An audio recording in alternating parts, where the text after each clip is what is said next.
geven aan... of ik kan ook even de telefoon overhandigen. He didn't come on time. Ja. Ik was vanochtend ook al extra vroeg weggegaan. Nou, oké. Inderdaad, toen stond Is ik ook goed. hier voor de Nou, deur. bedankt in ieder Dus ben ik geval ook voor je weggestuurd. inzet. Oké, dag. Maar ja, hij is helemaal teleurgesteld. Hij gaat niet meer komen. Freesia. Nee. Freesia Wolfs. Ja. Wolfs. Hm? Ja. Heeft het niet zoveel nut om het... Nee. Dus dat is wel heel erg jammer. Hij heeft het opgegeven, zeg maar. Blijkbaar zitten alle parkeerplaatsen vol. We did some small tests. Yeah. In Blijswijk. In our research In a center research station. in the Netherlands. Yeah. Yeah. Yeah.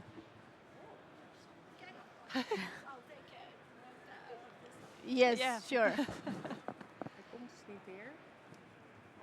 We have to start, without him. We need to start. He Yeah. will not join anymore. Ah, So he's going home. please do extend your presentations a little bit. Yeah. Okay. And yeah, that's all you can do. Okay. Well, I have a quite large presentation, so I was thinking about skipping, but I will time management. You will start. Ja. En Ja. hoeveel tijd wil je voor Oei. de discussie overhouden? Ja. Hoeveel tijd wil je voor de discussie overhouden? Tussen de 5 en de 10 minuten, zoiets. 5 à 10 minuten? Oké, want het is wel handig dat ik de klok kan zien. Inderdaad. Gaan jullie staan bij de presentatie? Ja. Oké. Ja. Hello, good afternoon. Welcome to this session.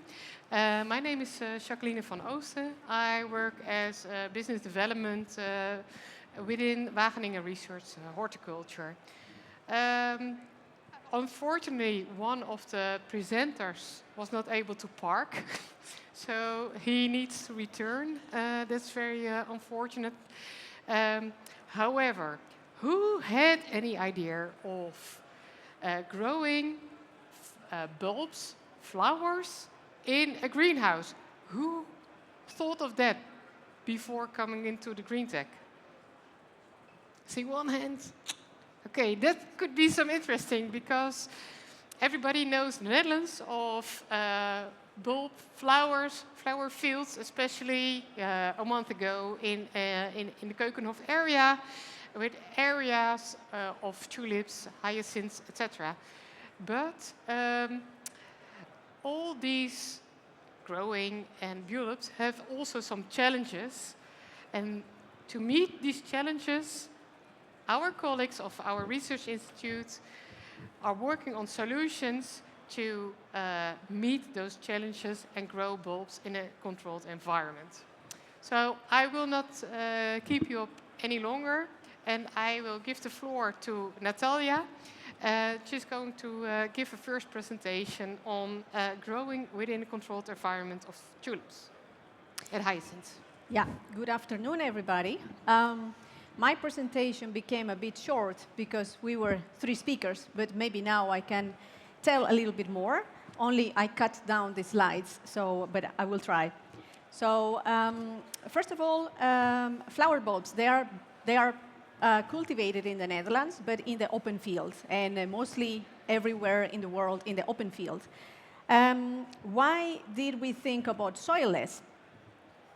Actually, so this is like the typical cultivation of tulip bulbs in the Netherlands. So we start with something very small, and my colleague brought some very nice. This is Freesia, but imagine something this little for tulip. So we start really small. They are planted in the autumn. And because they are very small, they are juvenile. They don't make a flower. They make leaves. They are planted outside and at the end of the cultivation system. So this was planted in the autumn. And then only the next year in the summer, it's going to be harvested. And then you can see here that they get everything out of the soil. But actually, if there were many bulbs infected in the soil, and I say if, but there is always a lot of percentage of loss because of the disease in the soil. So there are some bulbs that are infected, they are diseased, but visually you cannot recognize them.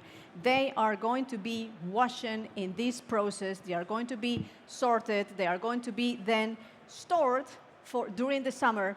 So the sick bulbs are going to bring this disease into the rest of your harvest.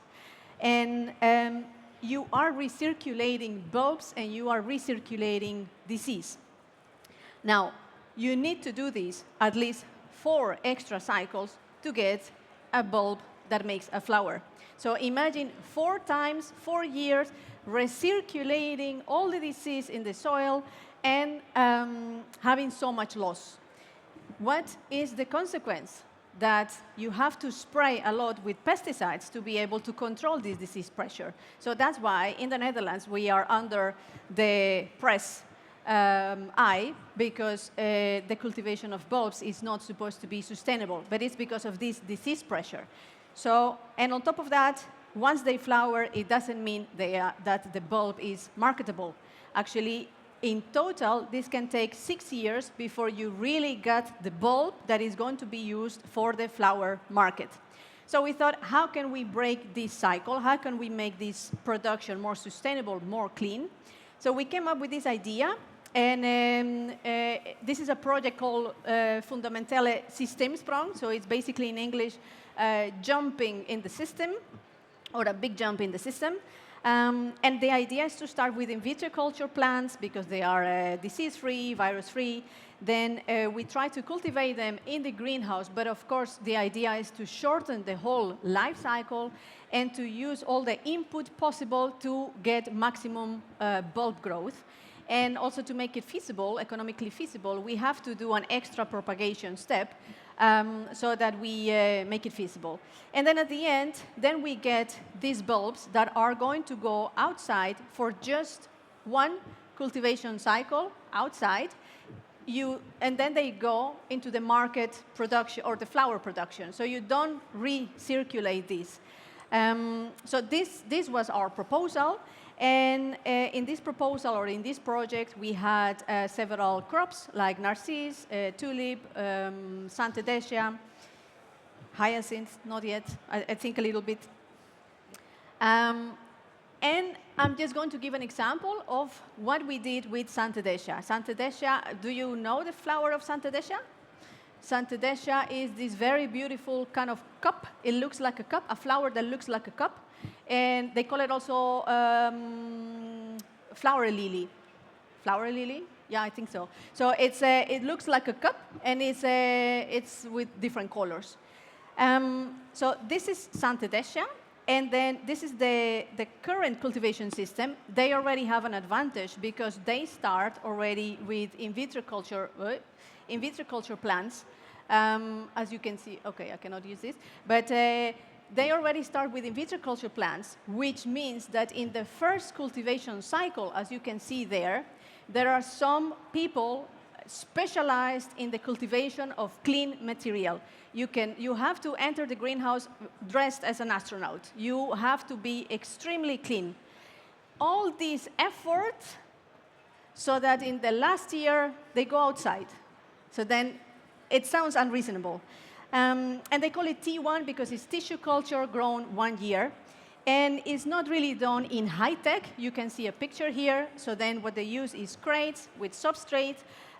They put it on the ground. The irrigation is just from the top, from the ceiling.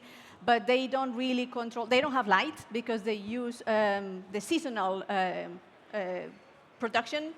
And so they mainly use sun. But we thought, OK, we need to change this a little bit.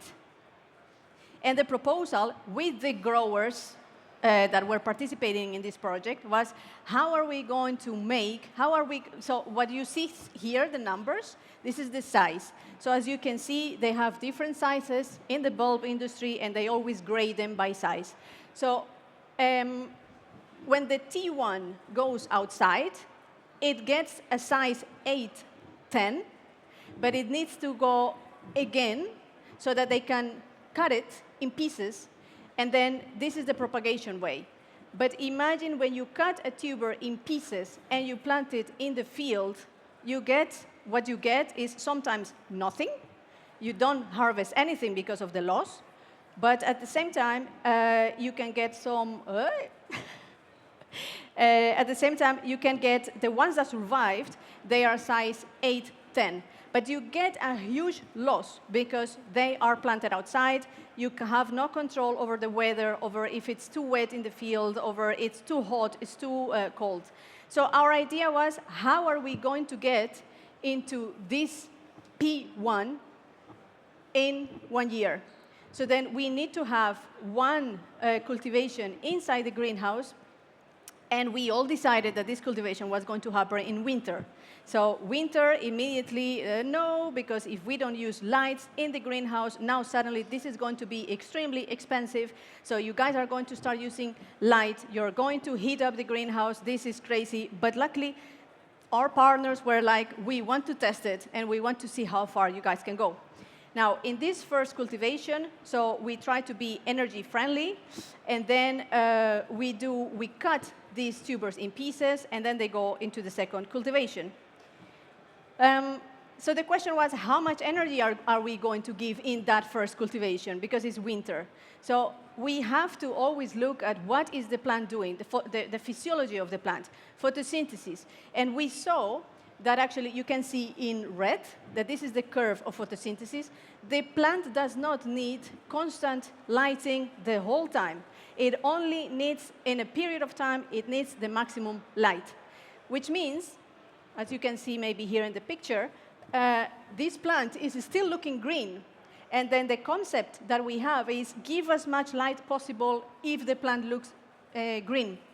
But they are not really, you don't need to do that. So then we understood that we can give some dynamic lighting. We also did some research to know exactly what is the amount of light that they need, because many times people want to give 500 micromole. They don't accept 500, so don't waste your energy there. And to be able to save some energy, if we are going to cultivate in the winter, then we have to follow some concepts. This was the concept that we follow, plant empowerment, in which we try to, how can I say this? So to use energy as neutral as possible. You can see here that there is a screen that is trying to keep the temperature during the night, and then on top there is a gradient of recirculation, but maybe this is another topic. Spectra. Also, how do you encourage the bulb to grow as much as possible? We did a lot of research, and we found that if there is a little bit of a higher percentage of blue, then we can get more tuber growth. And just to summarize this, we were able to make this system in which we get a P1 comparable to what they get outside in the field, but we don't have loss, because everything happens inside. At the same time, what I didn't tell is that it's not about how big the tuber is in the first cultivation, but if you're going to cut it in pieces, and if every piece has at least one eye, that eye is the meristem, that is going to make a new plant. So it's about the number of eyes, not really about how big you can make the tuber in the first cultivation. We found a trick to increase the number of eyes. So then this is our system. And what is funny is that we check the economical feasibility. Can we really implement this? Surprise, not yet. But many people think that's because of the lights, that's because of the energy in the winter. But actually, no. It's because of the amount of substrate that we are using in this system. We were just simply translating. We took what the growers do in the first cultivation, the specialized people, and we just simply reuse this system. So now, the second step, the following step is, how are we going to make this system economically feasible? By reducing the amount of substrate. And I invited some people here to talk about it. You can ask many questions later, because we are bargaining and research, we do partnership collaborations. We need people that come with these ideas to help us find the best solution, and this will be for everybody. Now, this is our solution for having less pesticides in the field looks like a more sustainable production system. But it doesn't mean that now everybody has to do that. But at the same time, this system can be used as speed breeding. If you are developing a variety, use the system. And then you can do it in vertical farms and so on. So this is maybe not only for the actual growers, maybe other people, entrepreneurs that are having a vertical farm, they think, hey, I can use this. So, well, this was my take-home message. And this was a partnership. So we had 3 crops, and these were our partners. Thank you, Natalia. Very interesting. I do have a question, though. You expressed that you did some research, or you're at least now addressed your research on Centenesia. Do you think that it's applicable for all kind of bulb species? Yeah, well, of course, every crop has their challenges. But I always like to show this Centenesia because it's like inspiring. But in tulip, for example, it's about how many, if you're going to try to propagate it, it's about how many eyes are going to be inside. So it's similar, it's just that the physiology of the tuber or of the bulb is different. So you have to go more in depth into the physiology of each crop, but it is translatable to all the bulbous crops. Thank you very much. We will continue on Q&A later on. Arka, you also did some research. Yeah. Maybe in the meanwhile we can organize. I've asked the technicians to make your presentation ready. You are going to talk about freesia. That's right. What kind of crop is freesia? Yes, thank you for the question, Jacqueline. Freesia, as Natalia was speaking about the tulips that are grown outside in the Netherlands. Freesia is a crop that's grown in a greenhouse in the Netherlands. Because it's a crop that cannot survive our winters. So for the freesia crops, the crop is grown inside for the flowers. So it's a different kind of crop, of cultivation. I will show you, I will guide you around. And sorry, before you start, is freesia grown in peat or usually? That's a good question. It's usually grown in the greenhouse soil. Yeah. So that's the point we are starting at. Yes, thank you.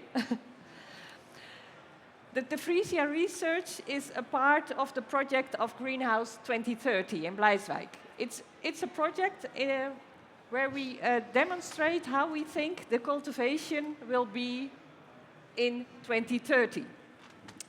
So free of fossil energy, free of emissions of nutrients, and with a biological control of pests and diseases. So without pesticides.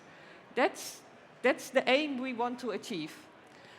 And we started by collecting all the current knowledge and integrate it and demonstrate it in the Greenhouse 2030. We have several crops in the middle segment of energy use, and freesia is one of them.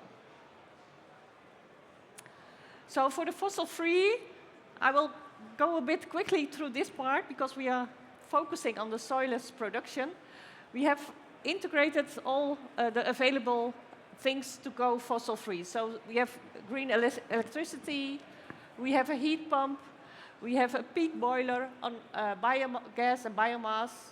We have low temperature heating, so a large surface area, so we can use low temperature heating. We have high insulation, 3 screens. We have diffuse glass to optimize the cultivation. We have LEDs, so energy efficient lighting. We have also dehumidification, the fogging, and especially for freesia, the root cooling. The root cooling is very specific for freesia. I will explain later on. So this is the part we do for the fossil-free. The next step is to be emission-free. So to collect all the rainwater, reuse it via the basin, disinfect it before we reuse it. And apply it in the greenhouse. I will come back to that later. In the pesticide-free control, we combine all different kind of strategies. We use a standing army, so we use bunker plants in the greenhouse, and we use a standing army to get the biological control agents already standing in the army, so when we have aphids or thrips coming in the greenhouse, that the standing army is standing there to catch them. And we combine the different strategies. So this is a kind of the whole picture. Then picking out the specific topic of this afternoon is the soilless production. As Jacqueline mentioned, it is in practice still grown in soil. But if you want to be completely without nutrition of water and nutrients, you have to develop a new growing system. You have to get a system out of the soil. What is also specific for Frisia is that the soil has to be disinfected after each cultivation. So 2 times a year, you steam the soil. And that's also a very fossil energy intensive. Now, I brought some corms with me. And what makes Frisia cultivation now so different from the cultivation of tomatoes, chrysanthemums, roses, or other crops? For the Frisia, you have the growing point on top of the corm. So when you want to keep the corm vegetative, only in a vegetative phase, you have to keep the soil temperature above 20 degrees. When you want to induce the flowers, you have to cool the soil temperature to 16.5. So we have to have a system where we can control the soil temperature. So that makes it specific for Frisia and then an extra challenge. If the temperature is too low, you will get only 1 flowering shoot. You will not get side shoots that will flower. If the temperature is too high, you will not get flowers at all. So you will get a long cultivation time. So that's very specific for Frisia. We started with a system in sand beds. So a layer of 20 centimeters sand on a gravel and with a drain pipe below to collect the drain water and disinfect the drain water and reuse it again. But still, in that kind of system, you have quite a large amount of substrate. You still have 200 liters of substrate per square meter. So after each cultivation, 2 times a year, you have to steam the sand, which will take quite a number of fossil energy. So what are the first results? Well, for the climate control, we are already fossil-free. So that's what we have already achieved to do with the equipment we have, with LED lights, with high insulation, dehumidification, and the reuse of latent heat. The cultivation can be fossil-free. But the steaming of the soil is not yet fossil-free. This is what we do after each cultivation. So to get totally fossil-free, we have to look for new cultivation systems with smaller amount of substrates, and preferably with no substrate at all. So thinking about developing a new growing system for Frisia, what are the objectives we want to achieve? First of all, the smaller substrate. I already mentioned that. Secondly, the control of the corm temperature, which is very important for Frisia. Also, what we see is that Frisia is very susceptible for fusarium. So you don't want the drain water coming from a sick plant attaching the roots of other plants. So you have to make a system that the drain is going downwards and not in contact with the roots in the rest of the greenhouse. What we also saw is that you have to, the cooling pipes in a normal growing system, they are in the soil. But if you have to harvest the corms and plant the corms, you have to disinfect the pipes each time. And it also is very difficult to harvest the corms. So, in fact, the cooling pipes, you want them outside of the system, preferably. And thinking about how you can make money of the new system, it would be great if you can make a mobile system in which we can plant, root the plants in a separate greenhouse, optimize the conditions for rooting, for the vegetative phase, move the plants to the next phase, and to optimize the conditions for that phase. So that would be an extra advantage if we can make it mobile. So we started developing a different kind of systems. First of all, we started with the systems on the left. So we designed gutters. You can dig in the soil with a small amount of substrate. Also, we have used strawberry pots in which we can have the cooling pipe on top of the pots, because there is a sparing in the top of the pots. But you can see that if you have to harvest the corms in the strawberry pots, it is difficult because they are below the pipe. So we made a next step in which we make 3 systems in EPS insulation. So different kind of crates, the 40-60 crates, also used for lily cultivation, in which we put cooling pipes below the crates. But also we make new systems in which we put the pipes on the side. So over here you have 2 pipes in the side, and you put the pots in between. In that way you can cool the substrate. Or we also designed a new kind of pot, inspired by the balcony pots you can put on your balcony. We have a kind of pot we can put on the cooling pipes. And together with Synprodo, we designed an EPS insulation in which you can put the pots you want.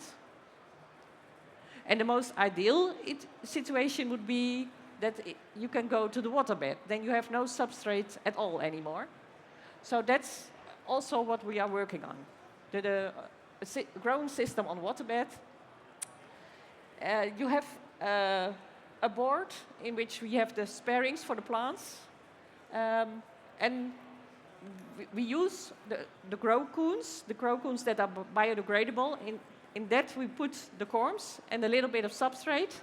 And from that we can, the roots can go into the water and we can cultivate on water.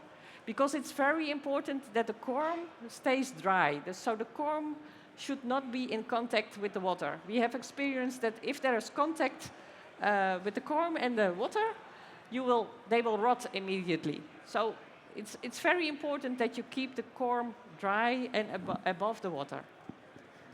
So the waterbed gives us a lot of extra challenges, also with the oxygen level.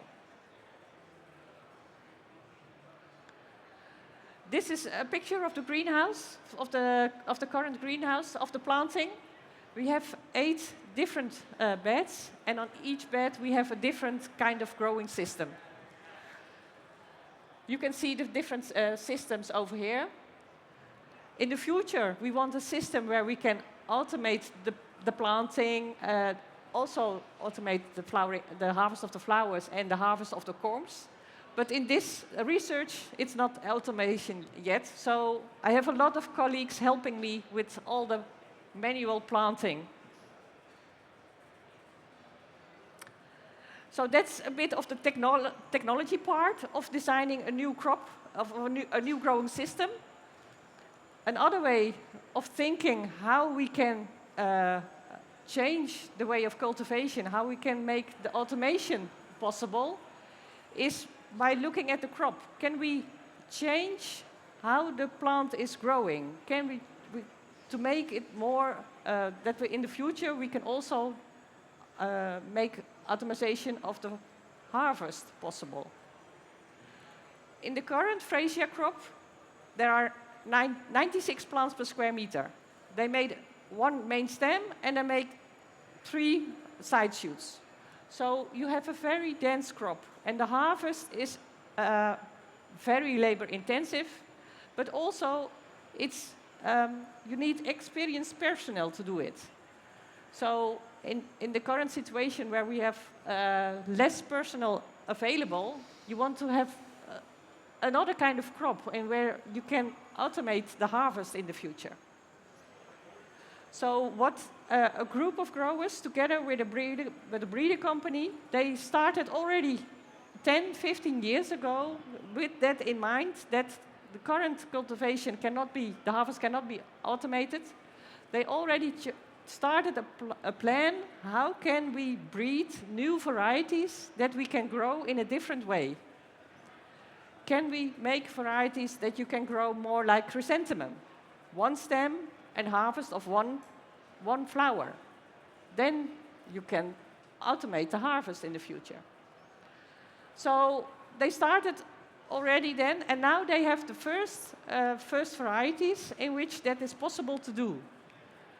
So they have a shorter cultivation cycle. The corms are less susceptible for temperature, for flower initiation, and they find a new way of flower initiation. So what they do is, when the corms are still in the storage room, they already lower the temperature to induce the flower. So they have varieties that are suitable for that. So during the storage, they already lower the temperature, inducing the flowering for 3 weeks. Then we plant the corms in the crates. We put them in a growing room with low temperature. So 3 weeks in a cooled greenhouse to complete the flower initiation. So then you're 6 weeks around. And then afterwards, you can put them in a normal greenhouse. They don't need any soil cooling anymore. And then in the normal greenhouse, you only have 6 weeks left.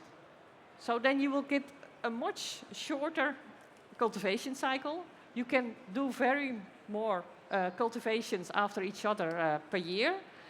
And you can plant more corms per square meter. So in that way, you can have the same production as in the normal, in the traditional way, but in a more efficient way, and also in a way where you can automate the harvest in the future. Because the plants, you harvest the whole plant, you can find a robot that is pulling the plant out and bringing it to the harvest room and put it further. So that's a whole other way of thinking about automation and in the future. You're completing a new system, actually. Yeah, a completely new system and a completely new varieties, and also a complete new flower. If you if you harvest the flower, it's a larger flower, more leaves, so it also has more decoration value. Yeah. And developing the new growing systems is also the takeaway that you would like to bring to the audience? Yes, that's correct, Jacqueline. This is my takeaway message to go home with today, based on our experience, what we did the last years. So if you are developing a new growing system or a new way of doing the cultivation, start with determining what does the plant need, the climate conditions, the root conditions. And after that, I would advise to discuss your ideas with a lot of people, with researchers, growing experts, all different kind of people, and also advisors from totally different crops, because they ask questions. Why do you do it like that? Why do you do it like that? And that starts and make you think, yes, why am I doing that? Is it just because I'm doing that already for 10 or 20 years? Or why am I doing that? And then the new ideas will come.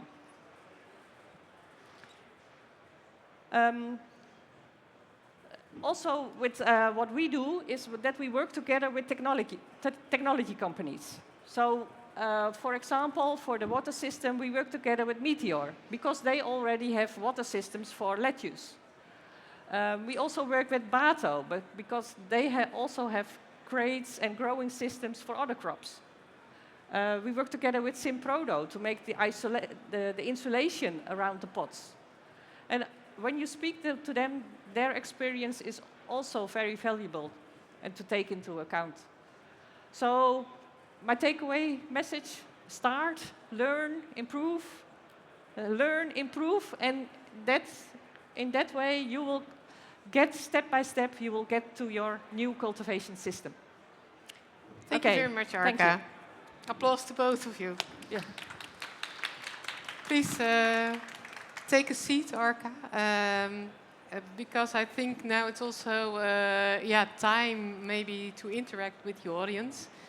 I think both Natalia and Arga gave an overview of a full, complete different system and a full different systematic approach. Is there anybody before starting in who has a question to one of the researchers? Yes, please. Can you speak up? Oh. Thank you. First of all, thank you for great presentation and sharing knowledge. I want to ask you a question for root cooling. Is it possible to apply for inorganic media something, and especially for Mediterranean region areas for new investments, that very high temperature could be a good option, or should we take care extra things? Well, it could be an option, but I don't know. You have to look into account. Is it only the roots that have to be cooled, or is it also that in the air, the growing systems of the growing conditions of the leaves and the crop above the soil, that's probably also suffering from high temperatures. So I don't know what happens if you have a high temperature in the air and very cool roots in the soil. Then maybe if you go too low in temperature, you will get other problems. But it might help to get it a bit lower. Yeah, could be. Interesting question. Yes. Do you have a specific crop or you're envisioning? Yes, actually we are working with some aromatic plants and under extension plants, and we are about to establish a new investment. And but we are coming from Turkey in Asian side, and in Asian side, especially in Izmir, the climate conditions are extremely high, and we need to cool down the greenhouse, and the OPEX and CAPEX and all sorts of consumption is very high. So we are looking for some alternatives before starting the investment, and we find very interesting for root cooling and this kind of things. Yeah. Well, thank you very much for the question and the explanation. Is there any other question on the presentation, or maybe experience to share on creating fully new systems on how to cultivate in a greenhouse, or from arable farming into a greenhouse, perhaps? My name is Tjeerd. I work for Man Bio-based products, and before I have my question, I would like to thank the two ladies in front, because I don't think people realize how much work needs to be done to get this fundamental research. And it's very easy to say, let's do what we did yesterday, but that won't bring us any further. I'm also happy to see that you work with other people, other companies, because sharing is what made the Dutch industry big. And I'm basically reaching out with Nigaya, which is the new growing media, to see if we can find a solution with a minimum of material to have the maximum result. And I honestly think that the solution is in reach. Okay. So if you're willing to cooperate, let's cooperate. Okay, well, thank you for the suggestion. For the hydroponic part. Yeah. That would be ideal. Yeah. Yeah. Thank you.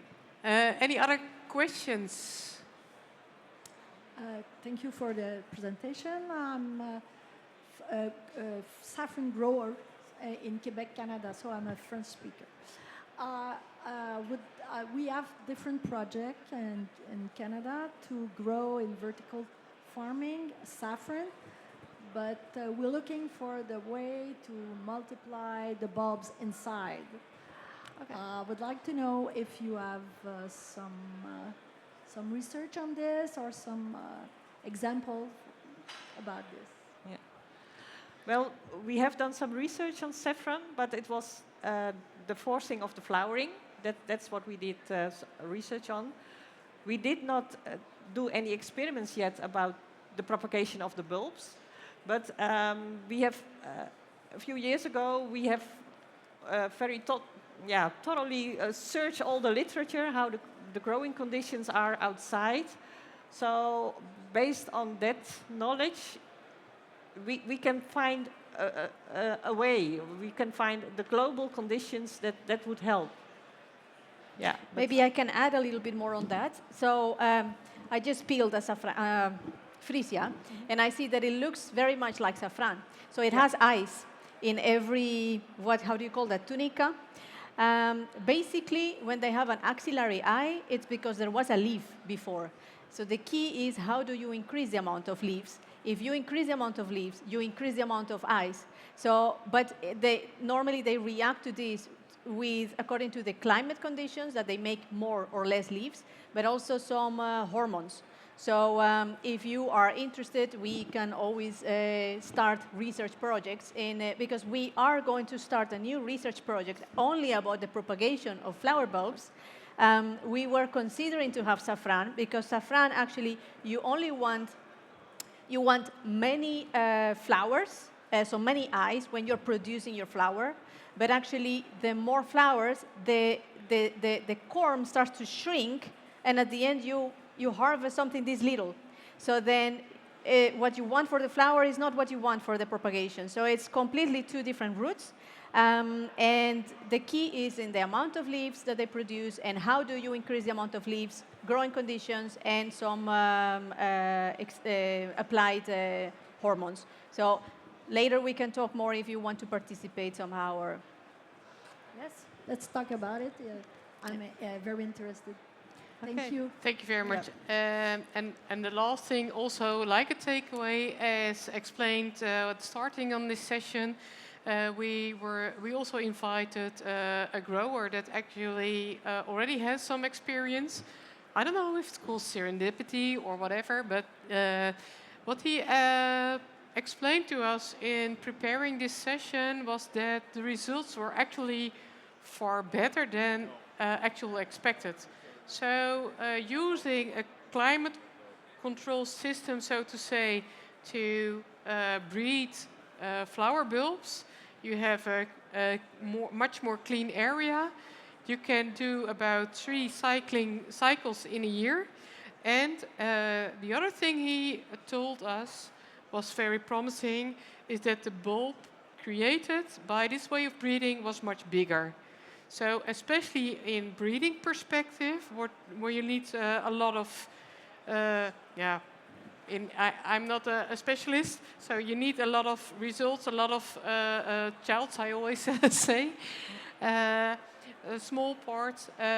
So that's also a good result, and a good way also on an economical, feasible way of growing, and include less use of soil, less use of pesticides, etc. So I think that would be my takeaway. If there are no other additional questions, then I would like to thank you all for attending this session. My colleagues will be around for a while, so if you have any in-depth question, please feel free to exchange ideas or exchange cards. And we look forward in continuing and adapting this new kind of research. Thank you all.